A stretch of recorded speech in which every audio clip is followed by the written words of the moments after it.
Hello friends, நம்ம போன வீடியோவில் பேஜ் மேக்கரில் எப்படி ஒரு டெக்ஸ்ட் கிரியேட் பண்ணுற சொல்லி பார்த்துருந்தோம். டெக்ஸ்ட் டூலில் எப்படி யூஸ் பண்ணுற சொல்லி பார்த்துருந்தோம். அந்த டெக்ஸ்ட் டூலில் லாஸ்ட்டில் முடிக்கும்போது என்ன சொல்லியிருந்தேன், ஆட்டோ ஃப்ளோங்கிற ஒரு ஆப்ஷன் ஒன்று இருக்குது, அதை எப்படி யூஸ் பண்ணுறதுன்னு சொல்லியிருந்தேன். இந்த வீடியோவில் சொல்கிறேன்னு சொல்லியிருந்தேன். இப்போ எக்ஸாம்பிளுக்கு போய் நீங்கள் இந்த ஃபைலை ஓப்பன் பண்ணீங்க, அதாவது பேஜ் மேக்கரில் ஃபைலை போய் கிளிக் பண்ணுங்கள். கிளிக் பண்ணிட்டு நியூ கொடுத்தீங்கன்னா உங்களுக்கு நம்ம ஆல்ரெடி செட் பண்ணி வச்சுருக்கோம். டாக்குமெண்ட்டில் இந்த மாதிரி செட் பண்ணி வச்சுருக்கோம். ஜஸ்ட் ஓகே மட்டும் கொடுத்தீங்கன்னா அந்த மாதிரி வந்துடும், ஸ்க்ரீன் இந்த மாதிரி வந்துடும். இப்போ இதில் என்ன செய்ய போகிறோன்னா, டெக்ஸ்ட்டு எப்படி என்ட்ரி பண்ணுறதுன்னு உங்களுக்கு தெரியும். ஆல்ரெடி ஜஸ்ட் கிளிக் பண்ணி, அதாவது இந்த டூல் பாரில் இந்த டீயை கிளிக் பண்ணிவிட்டு ஜஸ்ட் இப்படி இங்கே கிளிக் பண்ணி நீங்கள் டைப் பண்ண வேண்டியதான். ஓகேங்களா? இந்த எழுத்து தெரியலன்னா இந்த மவுஸ் ரைட் கிளிக் பண்ணிவிட்டு இந்த வேணால் கொடுத்து பாருங்கள். இந்த ஆக்சுவல் சைஸ்ன்னு கொடுத்தீங்கன்னா கொஞ்சம் பெருசாக காட்டும். இப்போ உங்களுக்கு இந்த ஸ்க்ரீனை மூவ் பண்ணி பார்க்குறதுக்கு கீபோர்டில் ஆல்ட் கீயை ப்ரெஸ் பண்ணிங்க. ஆல்ட் கீயை ப்ரெஸ் பண்ணிவிட்டு ஜஸ்ட் இப்படி மூவ் பண்ணிங்கன்னா மூவ் ஆகும். ஓகேங்களா?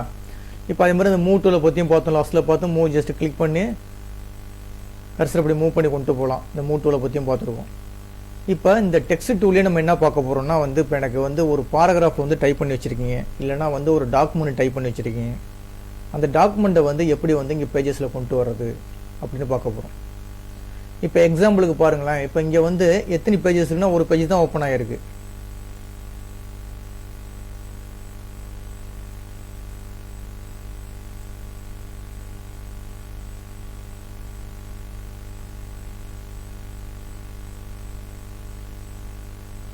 சரி, இப்போ இங்கே பாருங்கள். இப்போ எக்ஸாம்பிளுக்கு இப்போ இந்த இடத்துல நம்ம என்ன செய்ய போகிறோம், ஒரு நம்ம ஆல்ரெடி டைப் பண்ணி வச்சிருக்க ஒரு டாக்குமெண்ட்டை இந்த இடத்துல பேஸ்ட் பண்ண போகிறோம். நம்ம போன வீடியோவில் நான் சொல்லியிருப்பேன், என்ன சொல்லியிருப்பேன்னா, உங்களுக்கு ஃபைலில் போய் பிளேஸ் மூலம் நீங்கள் ஒரு ஃபைலை என்ன செய்யலாம், ஃபைலில் உள்ள டாக்குமெண்ட்டை நம்மளுடைய பேஜ் மேக்கர் கொண்டு வரலாம் சொல்லியிருப்பேன். பிளேஸ் கொடுத்தீங்கன்னா உடனே ஃபைல் நேம் கேட்கும். அந்த ஃபைல் நேம் ஜஸ்ட்டு கிளிக் பண்ணி கொண்டு வந்தோம். அப்படியே செய்யலாம். அப்படி இல்லைன்னு என்ன செய்யலாம், நீங்கள் அந்த டாக்குமெண்ட்டை ஓப்பன் பண்ணிக்கிட்டு காப்பி பேஸ்ட் அடிச்சிக்க வேண்டியது. இப்போ பாருங்கள், இந்த லேஅவுட்டில் போய் பார்த்தீங்கன்னா இந்த ஆட்டோ ஃப்ளோன்னு ஒன்று ஆப்ஷன் இருக்கும். அதை பற்றி தான் பார்க்க போகிறோம். இப்போ அது டெக்ஸ்ட்டுக்காக உள்ளது தான். இப்போ கர்சர் அந்த இடத்துல நான் கிளிக் பண்ணியிருக்கேன். அதாவது பேஜ் ஒன்றில் ஒரு பேஜ் தான் இருக்குது. இதில் கர்சர் இங்கே நான் செட் பண்ணியிருக்கேன். அதாவது இங்கே ஃபஸ்ட்டில் கிளிக் பண்ணியிருக்கேன். இப்போ என்ன செய்ய போகிறேன், ஒரு ஃபைலை ஓப்பன் பண்ணி அந்த ஃபைலில் உள்ள டாக்குமெண்ட்டை அப்படியே செலெக்ஷன் பண்ணி இந்த இடத்துல நான் பேஸ்ட் பண்ண போகிறேன். ஓகேங்களா? இந்த இடத்துல நான் பேஸ்ட் பண்ண போகிறேன். எப்படி பேஸ்ட் பண்ணுறதுன்னா, இப்போ பாருங்கள், எக்ஸாம்பிளுக்கு அந்த டாக்குமெண்ட்டை ஓப்பன் பண்ணிங்க. இப்போ நான் கம்ப்யூட்டரில் வச்சுருக்கேன். அதாவது டாக்குமெண்ட்ஸில் இந்த கிளிக் பேங்க்னு இருக்குது பாருங்கள். அதை கிளிக் பண்ணிங்கன்னா வந்திருக்கு கிளிக் பேங்க்னு ஒரு ஃபைல் ஒன்று வச்சுருக்கேன். அது ஆல்ரெடி இங்கே ஓப்பன் பண்ணி வச்சுருக்கேன். அந்த ஓப்பன் பண்ணி வச்சுருக்கேன். இந்த கிளிக் பேங்க்னு ஒரு ஃபைல் ஒன்று ஓப்பன் பண்ணி வச்சுருக்கேன். இப்போ இதில் கொஞ்சம் டாக்குமெண்ட்ஸ்லாம், அதாவது ஒரு 3 பேஜுக்கு டாக்குமெண்ட்ஸ் என்ட்ரி பண்ணி வச்சுருக்கேன். இப்போ இந்த டெக்ஸ்ட்டை என்ன செய்ய போகிறோம், அப்படியே நான் காப்பி பண்ணி பேஜ் மேக்கருக்கு கொண்டு வர போகிறேன். இப்போ பாருங்களேன், அப்படியே செலெக்ஷன் பண்ணிட்டேன். இல்லைன்னா ஃபைலில் போய் எடிட்டில் போய் செலக்ட் ஆல் கொடுங்க. இது தெரிஞ்சது தான் உங்களுக்கு. நோட்பேடில் போய் எடிட்டை போய் கிளிக் பண்ணிங்கன்னா அதில் செலக்ட் ஆலும் வரும். அப்படி இல்லைன்னா கண்ட்ரோல் ஏ கொடுத்தாலும் ஓகே தான். கண்ட்ரோல் ஏ கொடுத்தாலும் செலக்ட் ஆல்னு அர்த்தம். அப்படியே கொடுத்துட்டு மவுஸினுடைய ரைட் கிளிக் பண்ணிங்கன்னா காப்பின்னு வரும். அப்படி இல்லைன்னா கண்ட்ரோல் சி கொடுத்தாலும் ஓகே தான். கண்ட்ரோல் சி கொடுத்தாலும் காப்பி தான். இல்லை மவுஸினுடைய ரைட் கிளிக் பண்ணிவிட்டு அதில் காப்பி கொடுத்தாலும் ஓகே தான். இப்போ என்ன செஞ்சாச்சு, இந்த டாக்குமெண்ட்டை காப்பி பண்ணியாச்சு. இப்போ நம்ம என்ன செய்ய போகிறோம், பேஜ் மேக்கருக்கு வர போகிறோம். பேஜ் மேக்கரில் இந்த இடத்துல நம்ம என்ன செய்ய போகிறோம், பேஸ்ட் பண்ண போகிறோம். எப்படி பேஸ்ட் பண்ணுவீங்க, கண்ட்ரோல் வி கொடுத்தீங்கன்னா போதும். இல்லைன்னா மவுஸினுடைய ரைட் கிளிக் பண்ணி பேஸ்ட் கொடுக்கலாம். பேஸ்ட்டுன்னு உடனே இந்த மாதிரி என்ன செஞ்சிடும், இந்த இடத்துல பேஸ்ட் ஆகிடும். ஓகேங்களா? இப்போ ஆல்ட்டை அழுத்திக்கிட்டு ஜஸ்ட் மூவ் பண்ணி பாருங்கள். கர்சரை இந்த பேஜை மூவ் பண்ணி பாருங்கள். மூவ் பண்ணி பார்த்தீங்கன்னா என்னது, அதாவது இந்த பேஜை விட்டு வெளியில் வந்திருக்கு. ஒரு பேஜ்னா இந்த உள்ள 2 பாக்ஸ் இருக்குது. ஃபஸ்ட்டு பாக்ஸ் தான் உள்ள என்ட்ரி பண்ணுற ஏரியா. 2வது பாக்ஸ் மார்ஜினுக்காக உள்ளது. அப்போ இந்த ஃபஸ்ட்டு பாக்ஸை விட்டு வெளியே வந்துருச்சு.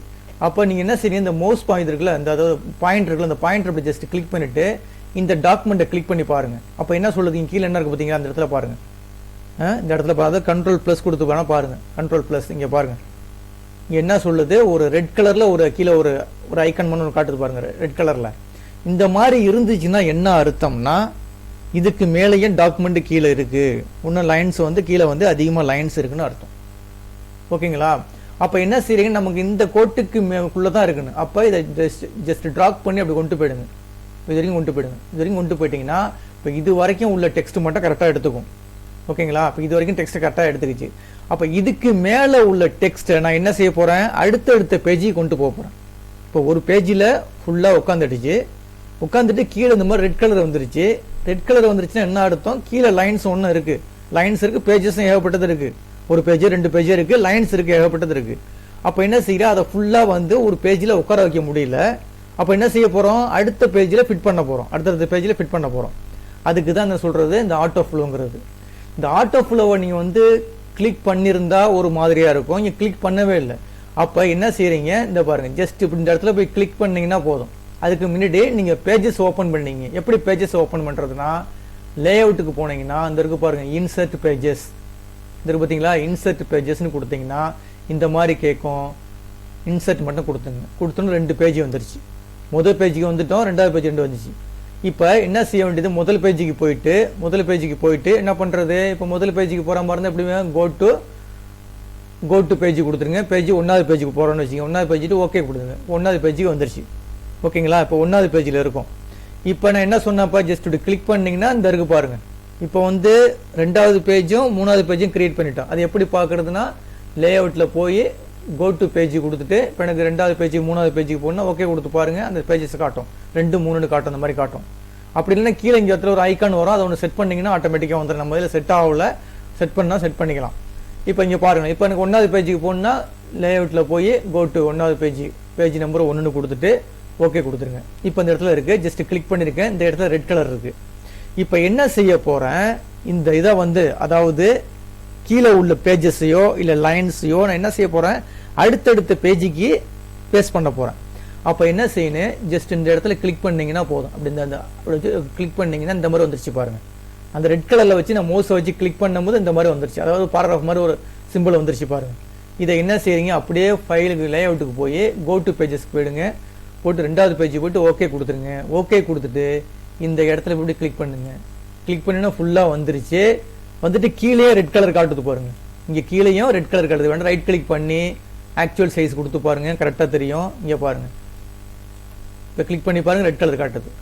இப்போ இங்கே ரெட் கலர் காட்டுதுங்களா, அப்போ திருப்பி இங்கே ஒரு கிளிக் பண்ணுங்க. கிளிக் பண்ணிட்டு திருப்பி கர்சர் அப்படி கொண்டு போங்க. கொண்டு போய் அடுத்த பேஜில் வச்சுக்கிட்டு இங்கேயும் ஒரு கிளிக் பண்ணுங்க. இப்போ என்ன செஞ்சுட்டு 3 பேஜுக்கு முடிஞ்சு, 3 பேஜ் கரெக்டாக வந்துருச்சு. ஃபஸ்ட்டு பேஜ் வந்துருச்சு, 2வது பேஜ் 3வது பேஜ் கரெக்டாக உட்காந்துருச்சு. ஓகேங்களா? இது நார்மலாக செய்கிறதுங்க. இப்போ நார்மலாக செய்கிறதுனா என்னன்னா, லே அவுட்டில் வந்து நம்ம ஆட்டோ ஃப்ளோவை நம்ம கிளிக் பண்ணலை, கிளிக் பண்ணாமல் நார்மலாக செஞ்சுருக்கோம். ஓகேங்களா? இதை இப்போ அப்படியே டெலீட் பண்ணிவிடுவோம், தேவையில்லை எனக்கு. இப்போ திருப்பி பண்ணி காட்டுறோம் பாருங்க. இது வந்து அந்த ஆட்டோ ஃப்ளோவை டிக் பண்ணாமல் செஞ்சு காட்டியிருக்கேன். ஓகேங்களா? பேஜஸ் 1க்கு போயிடுங்க, ஓகே கொடுத்துட்டேன். இப்போ பாருங்கள், ஆல்ட்டை கிளிக் பண்ணி வந்துட்டேன். இதையும் ரிமூவ் பண்ணிவிடுங்க. ரிமூவ் பண்ணியாச்சு, நல்லா பார்த்துங்க, ரிமூவ் பண்ணியாச்சு. ரைட் கிளிக் பண்ணிவிட்டு ஃபிட் டு விண்டோன்னு கொடுத்தீங்கன்னா ஃபஸ்ட்டு விண்டோ வந்துடும். இப்போ முதல் விண்டோ, அதாவது ஃபஸ்ட்டு பேஜ் இருக்குது, 2வது பேஜ் இருக்குது, அதே மாதிரி 3வது பேஜ் இருக்குது. மொத்தம் 3 பேஜ் இருக்குது. 3 பேஜும் எம்டியாக தான் இருக்குது. இப்போ என்ன செய்ய போகிறேன், திருப்பி அதே டாக்குமெண்ட்டை காப்பி பண்ண போகிறேன். அதுக்கு முன்னாடி காப்பி பண்ணுறதுக்கு முன்னாடி என்ன செய்யுங்க, இந்த ஆட்டோ ஃப்ளோவை கிளிக் பண்ணிங்க. லேஅவுட்டில் போய் ஆட்டோ ஃப்ளோவை கிளிக் பண்ணிங்க. இங்கே டிக் ஆகிருக்குன்னு பார்த்துங்க, இப்போ செலெக்ஷனில் இருக்குது. ஓகேங்களா? சரி, இங்கே வெளியே வந்துடுங்க. இப்போ எந்த ஃபைலு, அந்த ஃபைலை ஓப்பன் பண்ணிங்க. ஓப்பன் பண்ணிவிட்டு செலக்ட் பண்ணியாச்சு.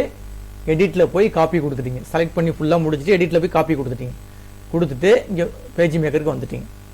வந்துட்டு இந்த டீயை கிளிக் பண்ணிவிட்டு இந்த இடத்துல எனக்கு வந்து இது பண்ண போகிறீங்க, பேஸ்ட் பண்ண போகிறேன். வச்சுட்டு என்ன செய்யுது, ரைட் கிளிக் பண்ணிவிட்டு பேஸ்ட்டு கொடுத்துருவீங்க. ஓகேங்களா? கொடுத்துட்டு இப்போ பாருங்கள், இப்போ ஜஸ்ட் இதை கிளிக் பண்ணி பாருங்கள், கீழே வந்துருச்சு, அதே ரெட் கலர் வருது. இப்போ ரைட் கிளிக் பண்ணிவிட்டு ஆக்சுவல் சைஸ் கொடுத்துங்க. இந்த மாதிரி பெருசாக இருக்குது. இதை வேணால் இந்த டாக்குமெண்ட் நல்லா மேலே அப்படி இழுத்து கொண்டு வச்சுக்கோ, அந்த இடத்துல வச்சுக்குவோம். வச்சுட்டு இப்போ திருப்பி டாக்குமெண்ட்டை கீழே பாருங்கள், ரெட் கலர் இருக்குது. ஒன்று கொஞ்சம் ட்ராக் பண்ணி கீழே எடுத்து வரைக்கும் எடுத்துக்கலாம் நம்ம. இப்போ ரெட் கலர் இங்கேயும் இருக்குது. ஓகேங்களா? அப்போ ஆட்டோ ஃப்ளோவை நம்ம டிக் பண்ணி வச்சுருக்கோம். இங்கே என்ன இருக்குது, ரெட் கலர் இருக்குது. ஓகேங்களா? இப்போ என்ன செய்ய போகிறேன், இந்த ரெட் கலர் மேலே ஒரு ஜஸ்ட் கிளிக் பண்ணுறேன். இப்போ பாருங்கள், சிம்பிள் மாறுது பாருங்கள். முன்னாடி வந்து சும்மா பாராகிராஃப் மாதிரி டாட் டாட்டாக ஒரு மாதிரி ஸ்டைலாக வந்துச்சு. இப்போ வந்து எஸ்ஸை வந்து தலைகீழ போட்ட மாதிரி இருக்குது பாருங்கள். ஓகே, எஸ்ஸை வந்து மாற்றி போட்ட மாதிரி இந்த மாதிரி ஸ்டைலில் இருக்குது. அப்போ இப்படின்னா என்ன அர்த்தம்னா, இப்போ நேராக 2வது பேஜுக்கு போயிடுங்க. கோ டு அடுத்த பேஜுக்கு போயிடுங்க. 2வது பேஜுக்கு போயிட்டேன். 2வது பேஜுக்கு போயிட்டு இப்போ ரைட் கிளிக் பண்ணிவிட்டு, இல்லைனா வந்து இங்கே ஒன்றும் கிடையாது, இங்கே பாருங்கள், அப்படியே அழுத்திங்க, கீபோர்டில் அழுத்திக்கிட்டு கரெக்டாக இங்கே வாங்க. இப்போ 2வது பேஜ் இந்த இருக்குது. இந்த ஃபஸ்ட்டில் இந்த பீனில் வச்சுக்கிட்டு ஒரே ஒரு கிளிக் மட்டும் அடித்தா போதும். என்ன ஆயிடுச்சு பாருங்கள், 2 பேஜஸுக்கும் சேர்ந்து வந்துருச்சு பாருங்கள். இந்த ஆட்டோ ஃப்ளோனா அதான் மீனிங். என்ன அர்த்தம்னா, இப்போ இங்கே பாருங்கள், இங்கே வந்து ப்ளஸ் இங்கே வந்து ரெட் கலர் வந்திருக்கும், திருப்பி கிளிக் பண்ணி இங்கே போகும். அப்படி கிடையாது, ஒரே டைரெக்டாக வந்துருச்சு பாருங்கள். இப்போ உனக்கு 15 பேஜ் இருந்தாலும் 15 பேஜும் ஆட்டோமேட்டிக்காக ஓடியாந்துடும். ஃபஸ்ட்டு பேஜ் மட்டும் செட் பண்ண வேண்டியது. செட் பண்ணிவிட்டு கீழே உள்ள ரெட் கலரை போய் கிளிக் பண்ணிங்கன்னா உடனே எஸ் சிம்பிள் தலைக்கீழ போட்ட மாதிரி வந்துடும். அதை வந்து அடுத்த பேஜில் கிளிக் பண்ணிங்கன்னா பாக்கி எத்தனை பேஜ் இருக்கோ அத்தனை பேஜ் என்ன செய்யும், ஆட்டோமேட்டிக்காக வந்துடும். அதுக்கு பேர் தானே சொல்கிறது ஆட்டோ ஃப்ளோங்கிறது. ஓகேங்களா? ஆட்டோ ஃப்ளோனா என்ன புரிஞ்சிங்களா? ஆட்டோ ஃப்ளோனா என்னன்னா, இப்போ எக்ஸாம்பிளுக்கு ஃபஸ்ட்டு பேஜை மட்டும் நீங்கள் செலக்ட் பண்ணி வச்சுட்டு ஃபஸ்ட் பேஜில் உள்ள கீழே உள்ள ரெட் மார்க்கு ஜஸ்ட் கிளிக் பண்ணிவிட்டு கிளிக் பண்ணிங்கன்னா எஸ் சிம்பிள் தலைக்கீழ போட்ட மாதிரி ஒரு சிக்னல் வந்துடும். அப்படியே அடுத்த பேஜில் கொண்டு போய் ஜஸ்ட் கிளிக் பண்ணிங்கன்னா 2 பேஜ் இருந்தாலும் சரி தான், 3 பேஜ் இருந்தாலும் 4 பேஜ் இருந்தாலும் ஆட்டோமேட்டிக்காக பிரிண்ட் ஆகிடும். நீங்கள் இப்போ ஒவ்வொரு பேஜ்லையும் போய் நீங்கள் கிளிக் பண்ண வேண்டிய தேவையில்லை. அதுக்கு பேர் தானே சொல்கிறது ஆட்டோ ஃப்ளோங்கிறது. ஓகேங்களா? இந்த வீடியோ கிளிப்பு பிடிச்சிருந்துச்சின்னா சப்ஸ்கிரைப் பட்டனை கிளிக் பண்ணி என்கரேஜ் பண்ணுங்கள். உங்கள் நண்பர்களுக்கும் வந்து என்னுடைய வீடியோ வந்து ஷேர் பண்ணி விடுங்க. உங்களுக்கு பிடிச்சிருந்துச்சின்னா ஷேர் பண்ணி விடுங்க. இப்போ அடுத்த வீடியோவில் வந்து எப்படி வந்து இந்த டூல்ஸ் எல்லாம் யூஸ் பண்ணுறதுன்னு பார்ப்போம். இப்போ வந்து ஆக்சுவலாக வந்து 2 டூல்ஸ் பார்த்தாச்சு. ஒன்று வந்து மூவ் டூல் பார்த்தாச்சு, அடுத்தது வந்து டெக்ஸ்ட் டூல் பார்த்தாச்சு. இப்போ அதுக்கு அடுத்தது வந்து மற்ற டூலை வந்து பார்ப்போம். ஓகேங்களா? இந்த வீடியோ கிளிப்பு பிடிச்சிருந்துச்சின்னா சப்ஸ்கிரைப் பட்டனை கிளிக் பண்ணி என்கரேஜ் பண்ணுங்கள். ரொம்ப நன்றிங்க.